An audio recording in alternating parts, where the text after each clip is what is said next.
hay muchas de las cosas que aquí ya las vieron en los primeros capítulos con los otros colegas de la otra especie, entonces vamos a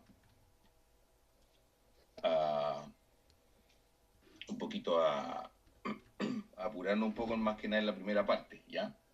Lo que sí aclarar que todo lo que vamos a ver ahora en cuanto al tema de farmacología aplicada en el equino es tanto aplicable para, obviamente, caballos, pero también para burros y mulas, ¿ya? En su gran mayoría, obviamente por ahí hay algunas excepciones y las vamos a ir nombrando, pero en general toda la terminología que vamos a ocupar y mucha de la programación terapéutica, etcétera, etcétera, es muy similar tanto en burros, mulas y caballos, ¿ya? Bien, y bueno, y dentro de los caballos, obviamente de las distintas razas, como vemos ahí en la foto, desde caballos de muy alta alzada hasta pony, ¿ya? Vamos a recordar algunas cosas que ustedes ya a lo mejor ya repasaron en las clases anteriores, ¿cierto? Principalmente tener muy claros los conceptos de droga, fármaco, medicamento, lo que es una forma farmacéutica, lo que es el excipiente o el vehículo, eso que está descrito ahí, que yo le subí la clase en la semana pasada, el día jueves o viernes, no recuerdo, entonces ahí ustedes ya tienen la slide donde salen todas esas definiciones, que nos podríamos demorar al final media hora en todo eso y prefiero ir avanzando más en la materia que en eso, que es algo que ustedes ya conocen por farmacología general. Hay que tener muy claro, sí, que un fármaco, para que un fármaco en el fondo pueda producir sus efectos característicos, debe alcanzar concentraciones apropiadas en sus sitios de acción. Si bien las concentraciones alcanzadas son obviamente una función en la cantidad del medicamento administrado, también dependen de la liberación del principio activo, del grado y velocidad de absorción, de la distribución, de la fijación y localización en tejidos, del metabolismo o biotransformación y de la excreción. Por tanto, estamos hablando ahí de que hay que tener un conocimiento de todo lo que es, ¿cierto?, farmacocinética y farmacodinámica. Y principalmente recordarse lo que sale en el principio de esta explicación, ¿cierto? Que es alcanzar concentraciones apropiadas en los sitios de acción. Eso lo vamos a ver principalmente cuando hablemos un poquitito de terapia antibiótica, terapia antiinflamatoria, etcétera, ¿ya? Cuando uno subdosifica ciertos fármacos, los efectos clínicos de la recuperación son bastante bajos. Por eso es que hay que tratar de manejar los fármacos a dosis adecuada y lo más importante, para mantener estas concentraciones a ritmos horarios, ojalá lo más estricto posible, ¿ya? El caballo es un animal bastante grande, ¿cierto? Hablamos que un caballo promedio tiene 400 kilos, por tanto, para muchas veces las concentraciones en las cuales vienen las presentaciones de algunos fármacos hace que la administración sea al menos cada 12 horas. Y ese horario se tiene que respetar la cabalidad. ¿Para qué? Para mantener cierta esta concentración que estábamos hablando.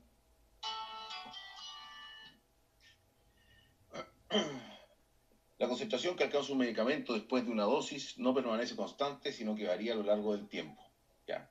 Siendo el resultado del equilibrio dinámico entre los procesos farmacocinéticos. Todos ellos entran en juego en el preciso instante en que las moléculas del fármaco penetran en el organismo. Es más o menos lo que estábamos hablando, ¿cierto? Como una nueva definición de lo que estábamos hablando delante.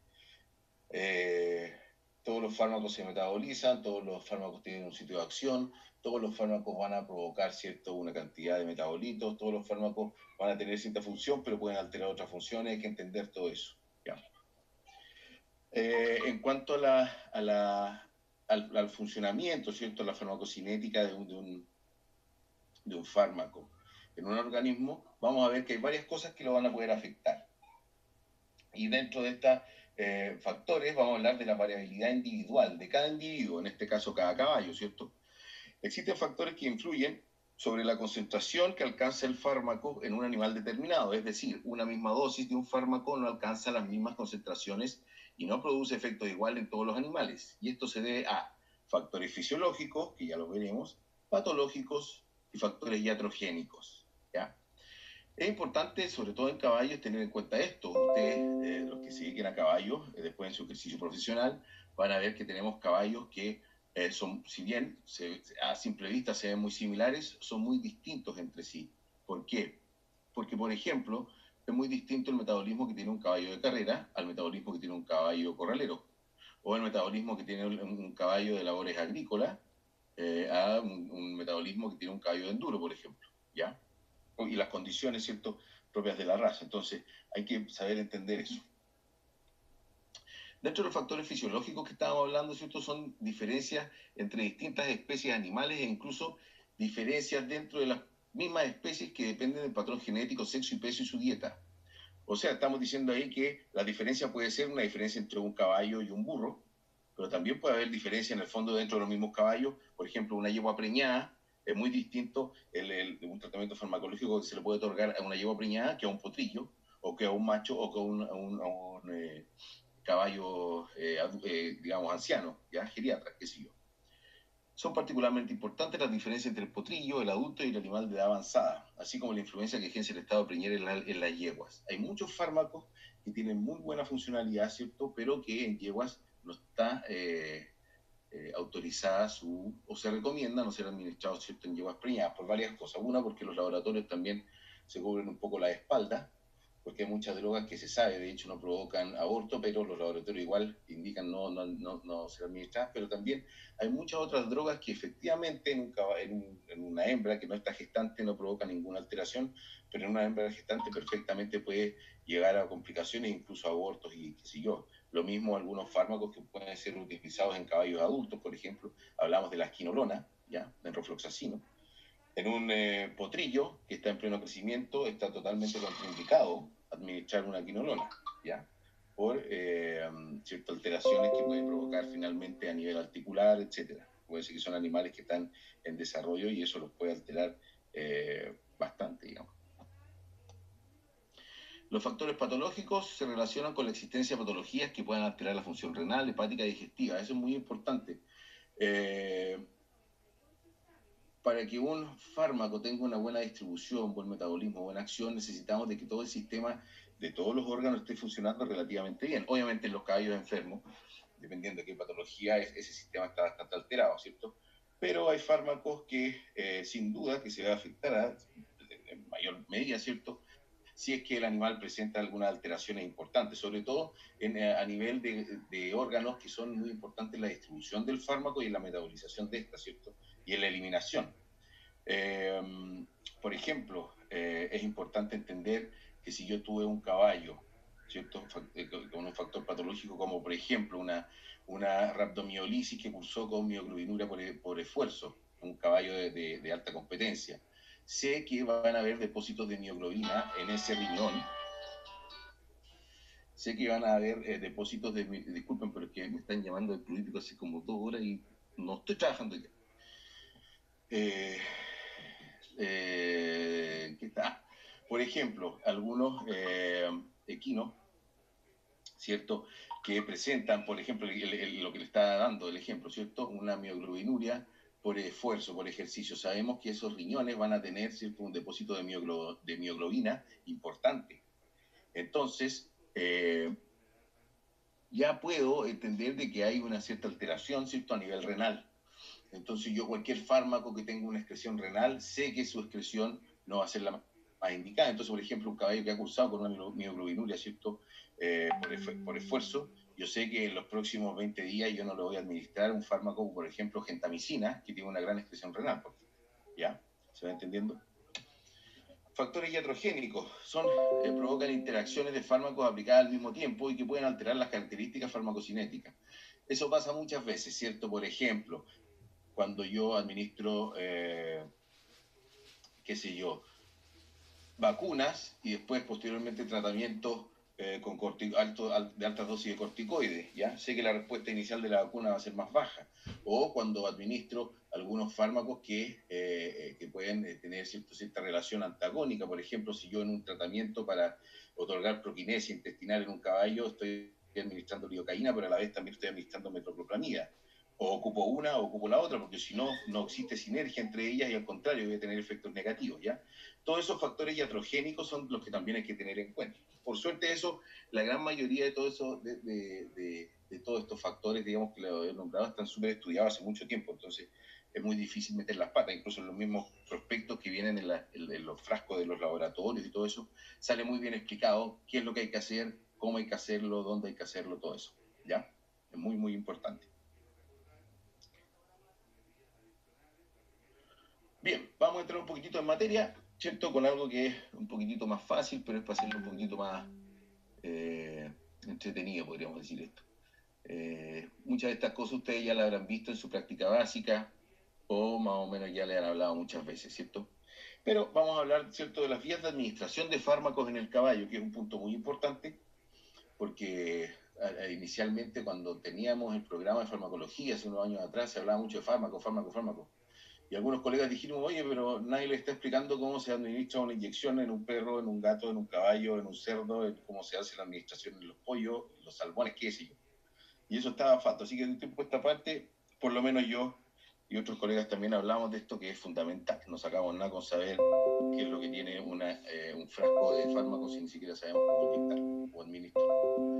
Bien, vamos a hablar entonces de las vías de administración. En el caballo, las vías que se utilizan más, digamos, son la vía oral, también la vía por sonda nasogástrica, generalmente por grandes volúmenes, ahí lo vamos a ver, la vía transdérmica, la vía respiratoria, y la más utilizada, ¿cierto?, que podríamos decir que es la vía parenteral, tanto parenteral endovenoso, subcutáneo, intramuscular, intraarticular, muy utilizado en el caballo, ¿cierto?, mediante artroseptesis, y también intralesional cuando se hacen administración de algunos fármacos dentro de algunas lesiones de algunos, principalmente componentes de aparato locomotor, hablamos ligamentos, tendones. ¿Ya?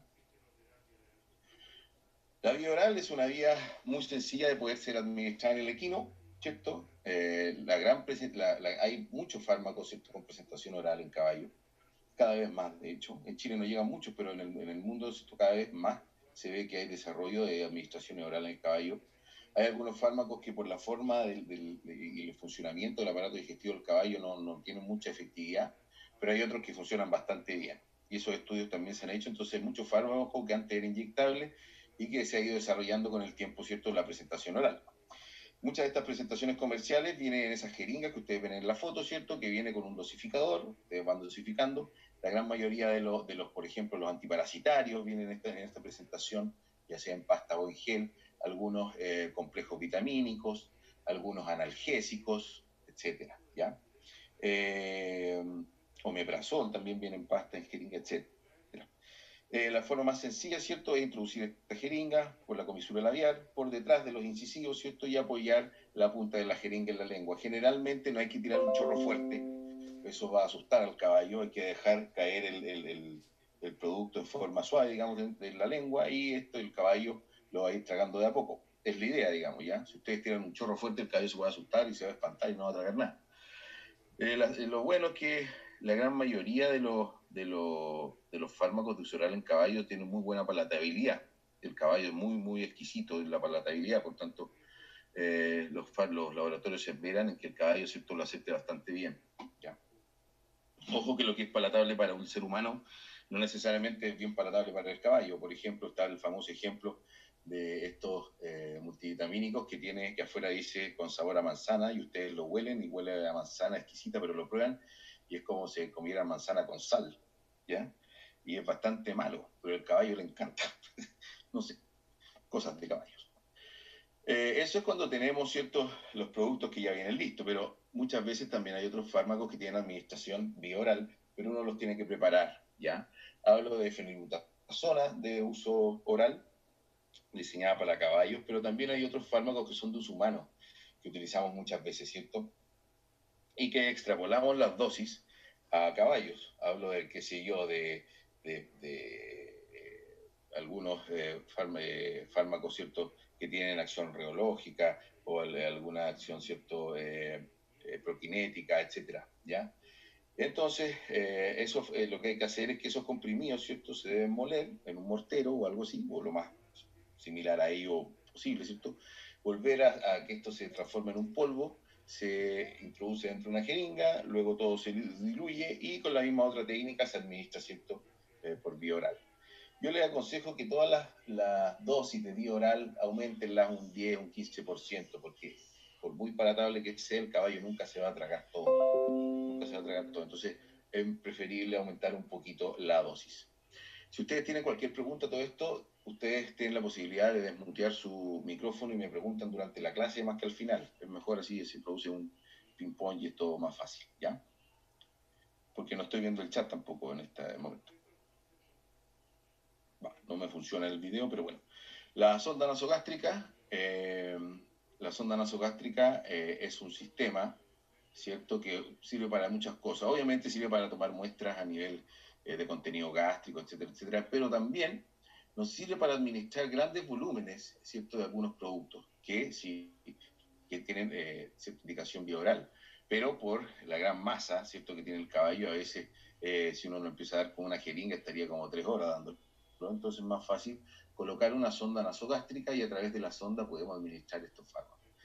Por ejemplo, cada vez menos, pero hay algunos antiparasitarios, ¿cierto?, que vienen líquidos, que pueden ser administrados por sonda nasogástrica, porque si no hablamos de volúmenes de 300 ml, 400 ml y eso es bastante, entonces es mejor darlo por sonda, ¿ya? También administración, por ejemplo, de vaselina o de algunos otros productos, ¿cierto?, que es necesario administrarlo con sonda, por ejemplo, bicarbonato, con un caballo de 200 kilos, perdón, de 400 kilos, hay que administrar más o menos 200 a 300 gramos de bicarbonato, y eso es mucho, ¿ya? Entonces hay que diluirlo en agua y ahí estamos hablando de unos 3, 4 litros. Y eso, imagínate darlo con una jeringa, es imposible, por tanto ahí utilizamos, ¿cierto?, la sonda nasogástrica, ¿ya? Que, como decíamos, nos sirve tanto como para hacer ciertos manejos en el caballo, pero también para la administración de grandes volúmenes, ¿cierto?, por vía, en el fondo, que serían de vía oral.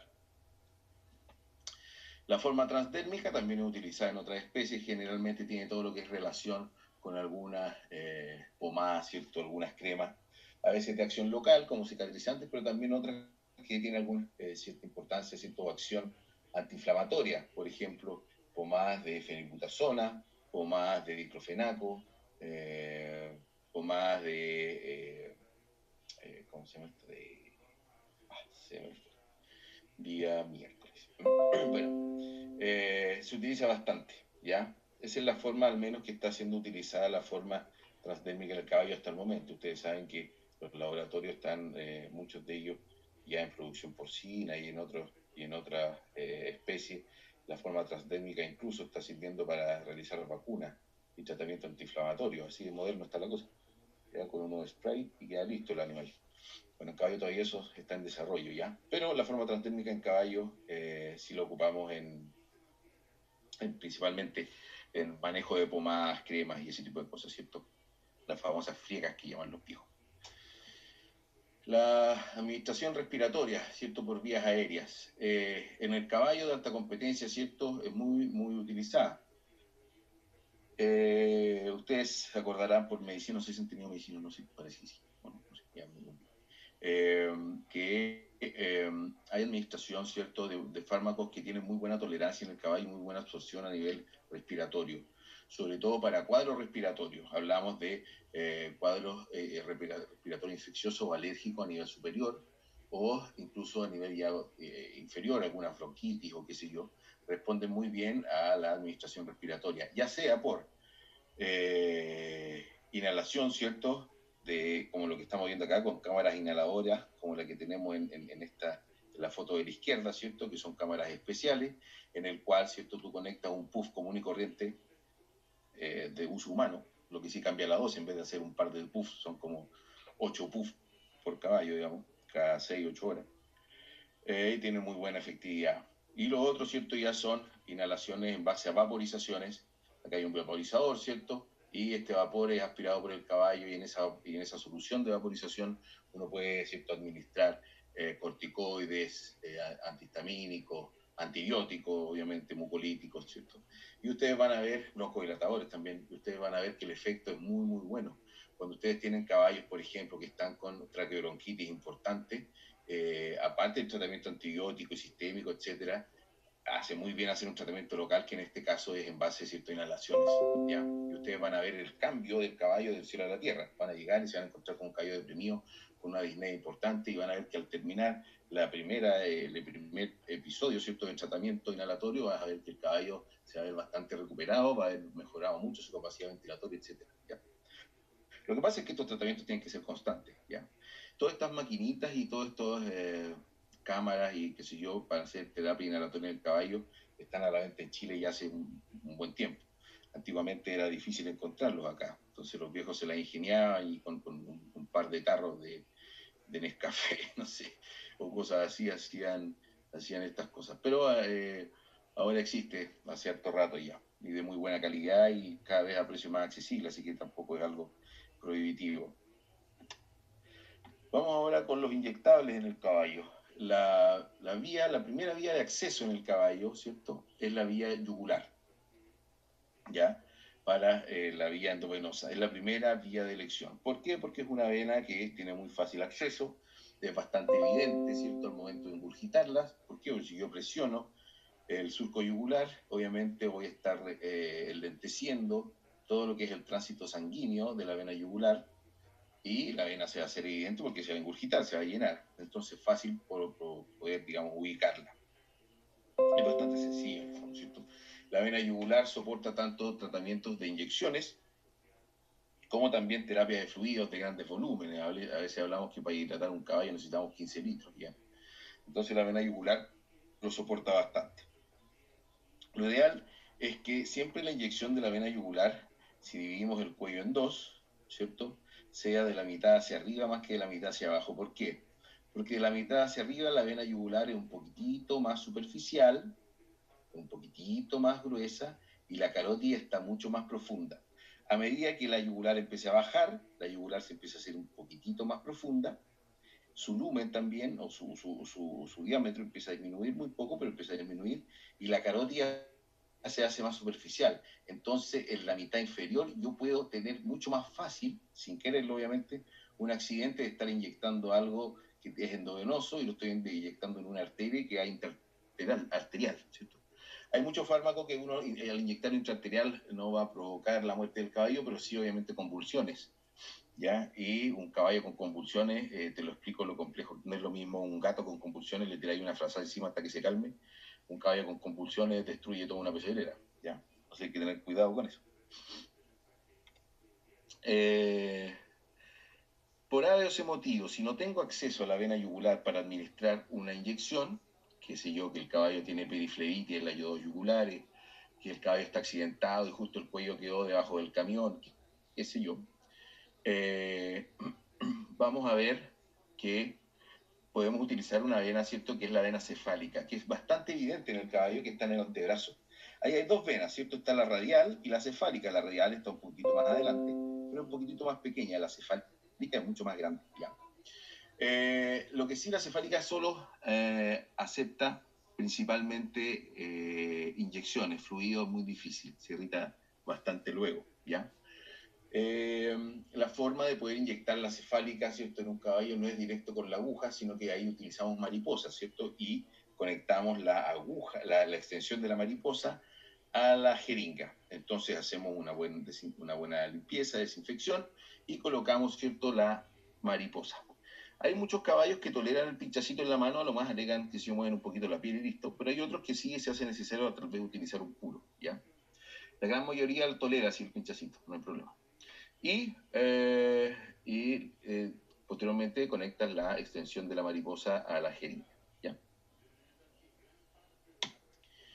Otra de las venas que tenemos para utilizar, ¿cierto? Es la vena torácica externa, o también conocida como la vena de la espuela, que es muy evidente, ¿cierto? En los caballos árabes, por ejemplo, en los caballos de carrera. Los caballos corraleros cuesta un poquito más, son más anchos, un poquito más gordos también. En los ponis también cuesta un poquito encontrarla, ¿ya? Pero es una vena muy importante porque tiene una funcionalidad similar a la yugular. Te permite administrar grandes volúmenes, por ejemplo, si tú quieres rehidratar un caballo y no tienes acceso a las yugulares. Ahí tú puedes administrar fácilmente también 20 litros, 30 litros sin problema, digamos, ¿ya? No hay irritación ni nada. Acuérdense que el flujo de esta vena es hacia allá, por tanto, cuando hagan administración, ¿cierto?, de fluido en grandes volúmenes, el flujo tiene que ir a favor del flujo sanguíneo. Cuando yo inyecto, esto está bueno decirlo, cuando yo inyecto una inyección, el flujo puede ir contra el flujo sanguíneo, sí, de hecho es lo que pasa en la yugular, ¿cierto? ¿Por qué? Porque es un volumen pequeño, hablamos de 10 ml máximo, 20 ml máximo, y eso no es tanto. Por tanto, todo el torbellino que se provoca dentro de la vena es muy pequeño como para poder provocarse una tromboendoflebitis o algo así. Pero cuando yo tengo grandes volúmenes, ¿cierto? Obviamente puedo tener un problema y ahí lo que yo necesito es que la entrada de estos fluidos sea a favor del flujo sanguíneo. ¿Se va entendiendo? Es decir, en este caso la yugular, en vez de pinchar hacia arriba con una bránula para otorgar terapia de fluidos, ¿cierto? Lo pincho hacia abajo, hacia el flujo. Vamos a ver más adelante. Bueno, esa es la torácica externa, ¿ya? Tenemos la azafrena, ¿cierto? Que generalmente lo utilizamos cuando el caballo está botado, ¿ya? No es una avena que utilicemos cotidianamente, se entiende por qué, ¿cierto? Las patas de los caballos son más complejas.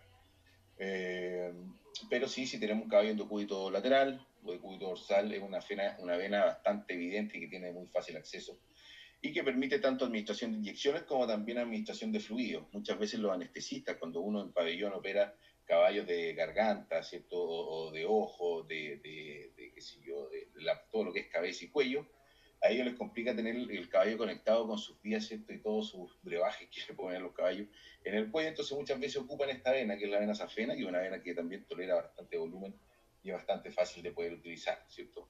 Por razones obvias hay que tener cuidado en los potros, como vemos en la foto, no se vayan a equivocar. En cuanto a la administración, ¿cierto? Intramuscular en el caballo, la primera opción es la tabla del cuello. ¿Ya? En la tabla del cuello, lo que tenemos, ¿cierto? Arriba, todo lo que tenemos desde ahí hacia arriba es ligamento nucal. ¿Ya? Todo lo que tenemos de aquí hacia abajo es vértebras. Por tanto, aquí nos queda un triángulo donde están los músculos, ¿cierto? Del cuello. Justo en la mitad de ese triángulo es la zona de la inyección, ¿ya? Justo ahí, en la mitad de ese triángulo. ¿Por qué es buena la tabla del cuello en la primera elección? Porque tolera volúmenes importantes, a lo mejor no tan grandes como, como el pecho o qué sé yo, pero también las dosificaciones tampoco son tan altas, pero sí tiene una gran característica y es que la tabla del cuello, si esto se llega a abscedar, es mucho más fácil drenarlo a que si se llega a abscedar una grupa, por ejemplo, ¿ya? Lo que sí les recomiendo que si son inyecciones de más de 20 ml, o utilicen, por ejemplo, si tenemos que la dosis salió 30 ml, administren 15 ml en un lado de la tabla del cuello y los otros 15 en el otro lado, ¿ya? Una de las formas más cómodas de hacerlo, ¿cierto?, es provocando un pellizcamiento de la piel, entonces si el caballo no va a sentir mucho el pinchazo. Siempre la administración de la aguja, ¿cierto? Después de insertar la aguja completa, hay que tirar el émbolo hacia atrás para ver de que no haya sangre ni que yo esté en un vaso sanguíneo. Y después de eso, y estar seguro, recién puedo administrar esto intramuscular, ¿ya? ¿De qué sirve este pellizcamiento de la piel, o el famoso chino que se llama, ¿cierto? Es que el orificio que queda en la piel, después que ustedes sueltan la piel, va a quedar separado del orificio que queda en el músculo, por tanto también disminuyen con eso la posibilidad de que esto se contamine, etc. Hay que tener ojo con la administración de fármacos intramusculares en el caballo, principalmente porque hay muchos fármacos que el laboratorio dice que tiene administración intramuscular, pero en el caballo, en el ejercicio diario, nosotros vemos que muchas veces provoca problemas. Uno de ellos, por ejemplo, es la fenilbutazona de uso intramuscular. En el caballo nunca utilicen fenilbutazona de uso intramuscular, solamente utilicen la fenilbutazona que es endovenosa. La fenilbutazona que es desarrollada, ¿cierto?, para hacer administración intramuscular solamente tiene buen efecto en bovinos. En equinos se ve que hay lesiones muchas veces en el sitio de la inyección, con grandes zonas de necrosis, etc. Así que no sirve. Solamente utilicen la que es de uso endovenoso. Otra de las zonas importantes de administración intramuscular en el caballo, ¿cierto?, es el pecho. Toda la zona pectoral del caballo tenemos grupos musculares importantes que van a tolerar, ¿cierto?, grandes dosificaciones. De hecho, hablamos hasta 30 ml por puntura. Una muy buena zona también porque si se llega a abscedar, ahí el drenaje de esto es mucho más fácil.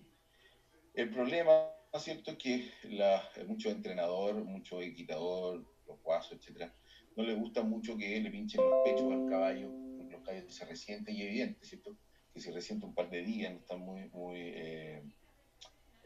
muy cómodos al momento de hacer ejercicio, ¿ya? Sobre todo caballos corraleros no les gusta, pero es una muy buena opción para administración intramuscular.